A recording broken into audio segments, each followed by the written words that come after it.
Mangwanani Mwalelepo Vukenjani Klekwas Vanave Africa. Welcome to Africa Good Morning, the news and current affairs show bringing you everything you need to know happening on the African continent and beyond. You are joined by Ashwin Bedi, and these are some of the top stories that we are looking at today. Fire at Chad military ammunition depot triggers blasts. UN warns of risk of increased ethnic violence in Sudan. We'll also be bringing a UNHCR report, global report with regards to 120 million displaced people, and Putin and Kim sign mutual defense pact. This TV285, Go TV25, 1up2.com, Network Media Hub on YouTube is where you can find us. Top stories after the break. The Ministry of Environment, Forestry and Tourism, in collaboration with the Namibia Tourism Board and the Ondonga Traditional Authority, will be hosting the Itotha Carnival at the Kangonde Salt Pan in the Oshikoto region from 27 June to 1st July 2024. Expect a fun-filled weekend including traditional dishes, cookout competitions, totem parades, traditional games, horse riding, skydiving and quad biking. Accommodation facilities will be available at cost. The Itotha Carnival, celebrating our ancient heritage.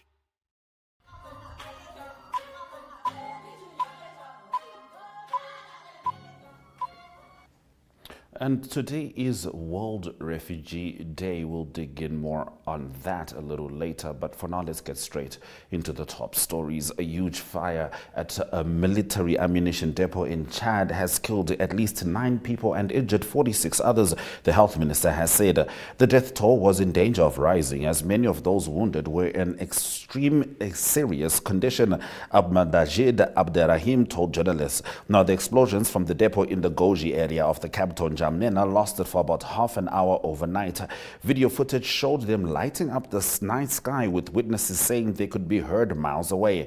Now, the weapons depot in Goji is the country's main arsenal and is in the north of the city, where the military headquarters, a French army base and an airport are. There are also numerous residential houses in the neighborhood. Earlier, Foreign Minister Abderrahman Koulamala told French media the cause of the fire was accidental and far fewer people had died than had initially been feared. Now, as fighting in Sudan between the army and the paramilitary rapid support forces rages on, the United Nations says the world is in a race against time to avert a massive loss of life. Without swift action, Sudan risks becoming engulfed in more ethnic violence and fragment even further. The risk of a conflict spillover remains high, said UN Assistant Secretary General for Africa, Martha Ama Akia Pobe. She added that between 16 April and 9 June, the Office of the High Commissioner for Human Rights documented at least 192 civilian deaths in Al Fashir. The UN said that with famine impending, human rights violations on the rise, and fighting escalating, the international community must work towards an immediate ceasefire in Sudan. Now, Russian President Vladimir Putin signed a deal with North Korea's Kim Jong-un on Wednesday that included a mutual defense pledge, one of Russia's most significant moves in Asia for years that Kim said amounted to an alliance. Putin's pledge overhauls Russia's entire post-Soviet policy on North Korea, just as the United States and its Asian allies try to gauge how far Russia could deepen support for the only country to have tested a nuclear weapon this century. On his first visit to Pyongyang since July 2000, Putin explicitly linked Russia's deepening of ties with North Korea to the West's growing support for Ukraine and said Moscow could help develop military and technical cooperation with Pyongyang. Now, swinging back to the African continent, Kenyan police fired tear gas and arrested at least a dozen demonstrators this week as hundreds of people gathered near Parliament to protest tax hikes, according to AFP journalists at the scene. The East African economic powerhouse has struggled with the cost of living crisis, which critics say will only worsen under the levies laid out in a bill due to be debated in Parliament. Now, the cash-strapped government has defended the move, projected to raise some 346.7 billion shillings, the equivalent to $2.7 billion,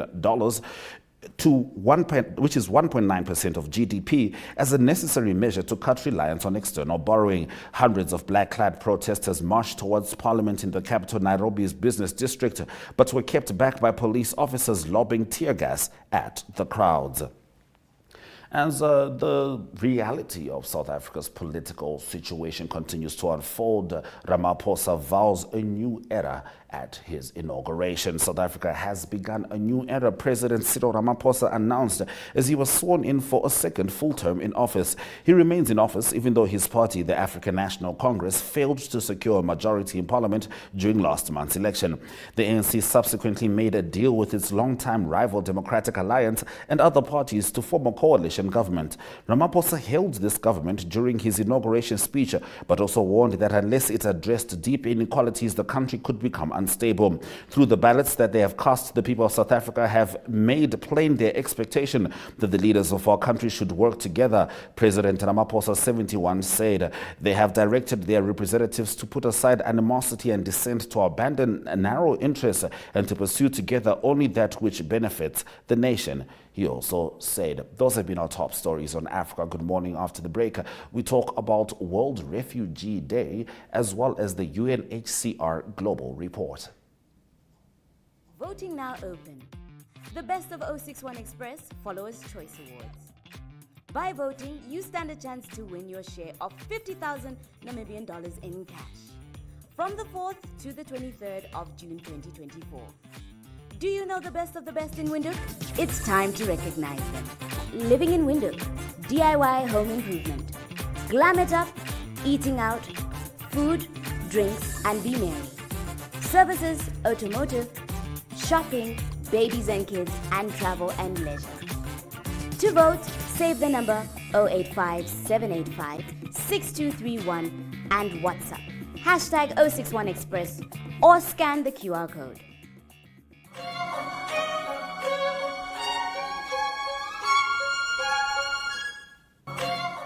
Today is World Refugee Day, and we explore the everyday solutions that bridge the gap between comfort and crisis. Now, this video features the voice of Mary Maker, a UNHCR Goodwill Ambassador who brings to life the universal struggles and aspirations of refugees worldwide. Through her words, we learn that regardless of our backgrounds, we all strive for health, education, peace, and dignity. Every day, in every corner of the world, lives unfold.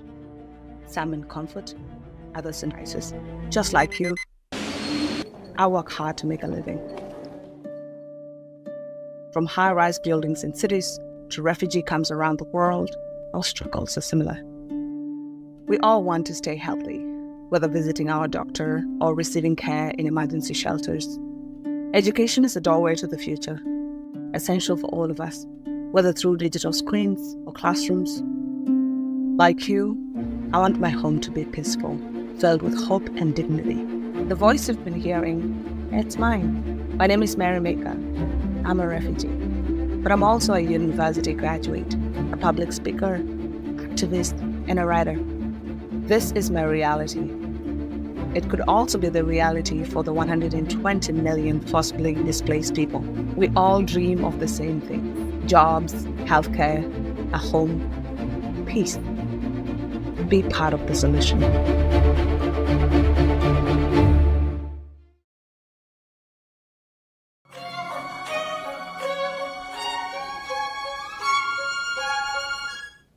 There are currently over 120 million displaced people. Here is a UNHCR global report on crises. What happens when people are forced to flee their homes because of war, violence, or persecution?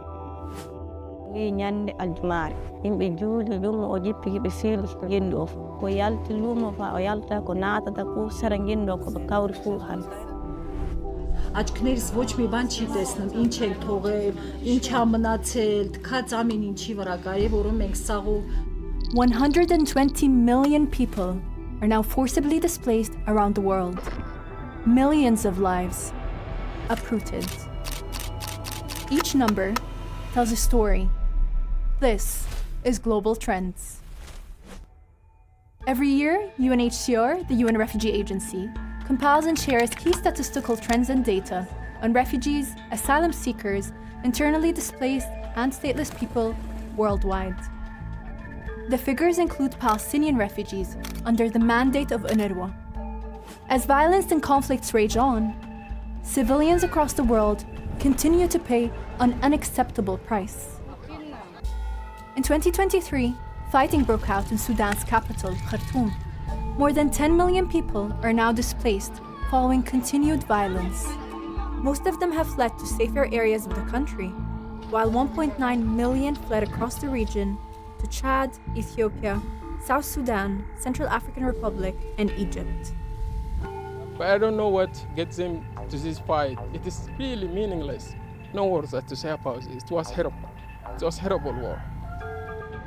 In just 1 year, the Sudan emergency became one of the largest displacement emergencies in the world. But many of today's conflicts have been going on for much longer.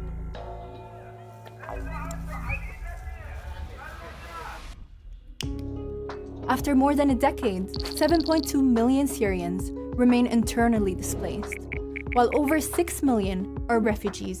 Their living conditions are extremely dire, while the communities that host them face their own economic hardships. There has been dwindling attention on the Syria crisis and limited resources to provide the support people need.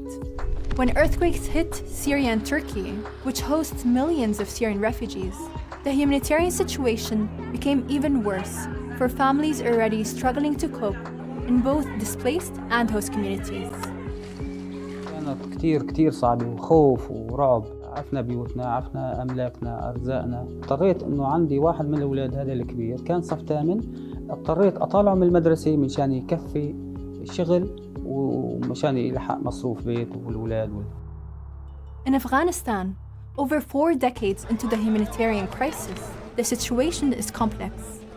Natural disasters, deepening poverty, food insecurity, and climate change affect so many people across the country, especially those who are internally displaced. Another 6.4 million Afghans are refugees, most of them in neighboring Iran and Pakistan.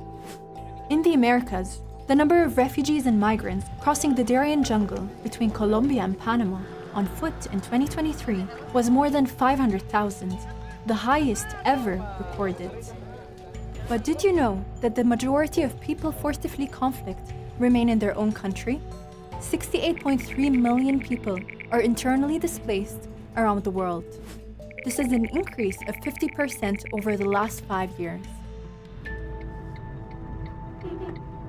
One of the situations that continues to cause internal displacement is the conflict in Eastern Democratic Republic of the Congo. Over 6 million people were internally displaced by the end of 2023. Some have fled multiple times, seeking safety, then facing new attacks. Fighting between armed groups and the Congolese forces has intensified in the provinces of North Kivu, South Kivu, and Ituri. The toll on women is especially devastating as sexual and gender-based violence persists. C'est beaucoup plus la population qui subit les astres de conflit.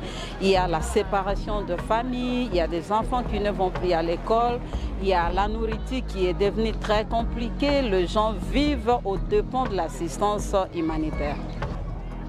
In Ukraine, the full-scale war has continued for more than 2 years.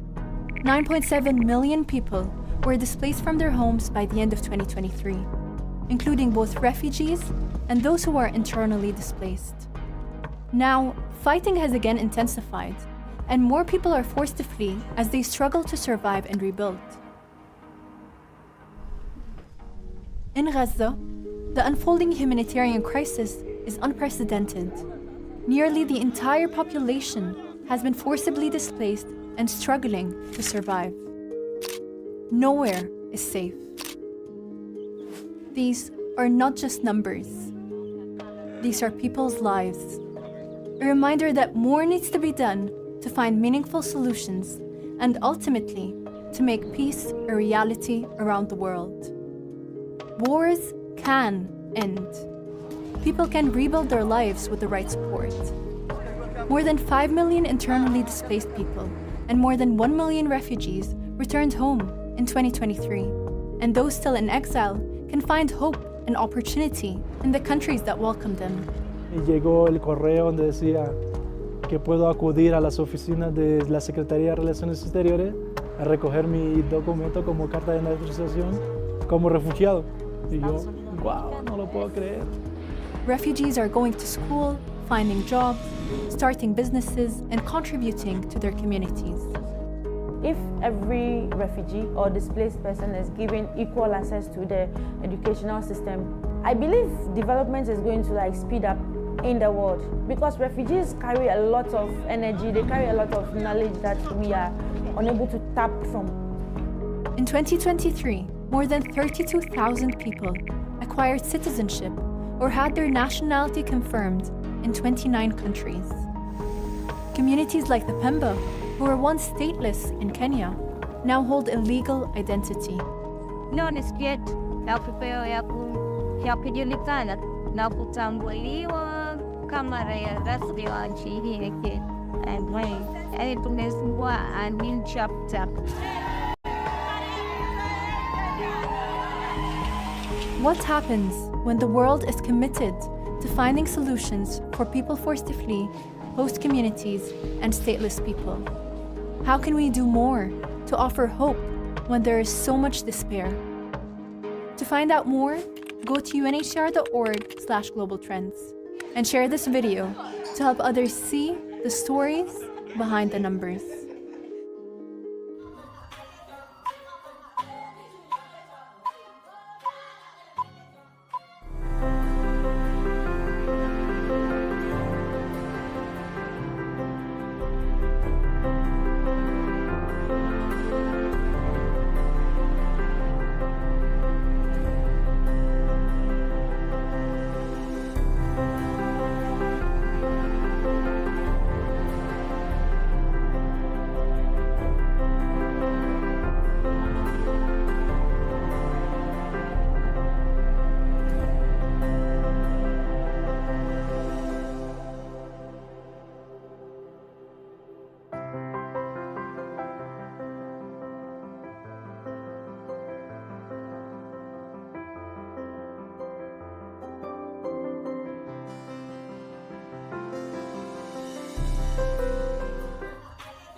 Diving into some economic updates, Mozambique's net international reserves needed for imports of goods and services fell in April for the third month in a row to $3.586 billion, according to data compiled by LUSA. According to a statistical report from the Bank of Mozambique, these foreign currency reserves had grown by January of this year to almost $3.601 billion, their highest value since September. However, since the beginning of the year, they have fallen by 0.5%. And chip maker Nvidia became the world's most valuable company after its share price climbed to an all-time high this week. It is now worth $3.34 trillion, with the price having nearly doubled since the start of this year. The stock ended the trading day on Tuesday at nearly 136, up 3.5%. Let's have a look at the economic indicators just before Ari brings us the sport.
Good day, everyone. Time for international sports news. Starting off with soccer news first. It's Euro 2024. The 24 best teams in Europe are playing in a championship in Germany. And the result from Group F is firstly Portugal that beat Chechnya. They beat them by 2-1. It was a tough game for Portugal. They were behind late in the first half, but the 2 goals earned them the victory. The winner was scored only in the 92nd minute by Portugal. That was Conceição that scored that goal in the 92nd minute. Also in Group F, it was Turkey that played against Georgia. They beat them by 3-1. And so both teams, both Turkey and Portugal at the moment, leading Group F with 3 points each. Moving on to rugby news, and it is rugby news related to Ireland. Ireland will tour South Africa. That is in July. That is 2 big test matches that's going to be played the 6th of July in Loftus-Versfeld in Pretoria. Then the 13th of July they play in Durban. But not good news on the injury front for Ireland. It is the scrum half, Jamison Gibson-Park, that is ruled out of the tour. He injured his hamstring when he played against the Bulls in the semi-final of the United Rugby Championship. So he's out of the tour. And also it is Keenan Doris. Keenan Doris, he's the 8th man for Ireland. He's also not going to be on the tour because of personal reasons. And it's Nick Tominey that will replace him. And also Hugo Keenan. He's a backline player that he will focus on the sevens to try and play for Ireland in the sevens in the Olympic Games. More rugby news is that South Africa play against Wales on Saturday. That's at Twickenham on a neutral field in England. And it is a game that's played outside the international window. The Bulls players not playing for the Springboks in this game, and also players contracted in Europe not playing in this test match. And news from the Springboks is that Peter Steph de Toey, he will captain the Springboks in this game. And closing off today's international sports news with tennis news. It's on the men's ATP first. It is the King's Championship in London. Number 1 seed Carlos Alcaraz beat Francesco Grondolo. He beat him by 6-1 and 7-5 in the first round. Carlos Alcaraz recently won in a French Open on clay. This is all played on grass.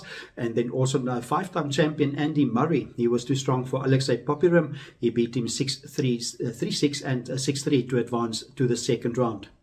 Not a good result for the second seed in the tournament. That is Alex de Minaur of Australia. He lost to Lorenzo Musetti and he lost in 3 sets, so he's out of the tournament.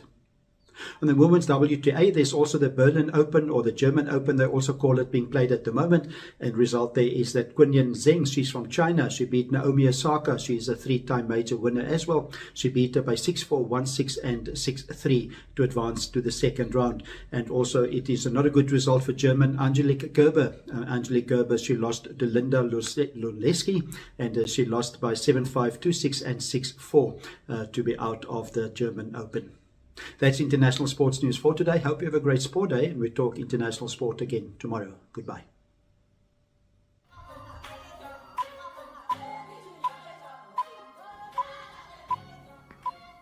Thank you for staying with Africa. Good morning. Let's quickly dive into the highlights from this morning's broadcast. Deadly explosions rock Chad after ammunition depot fire. UN warns of the risk of increased ethnic violence in Sudan. Mozambique international reserves falling since the start of the year. Those have been our stories on Africa. Good morning. Thank you very much for joining us. We're still here for one more day in the week. From me, Ashton Betty, and the Africa Good Morning team, Swera Jaganaka.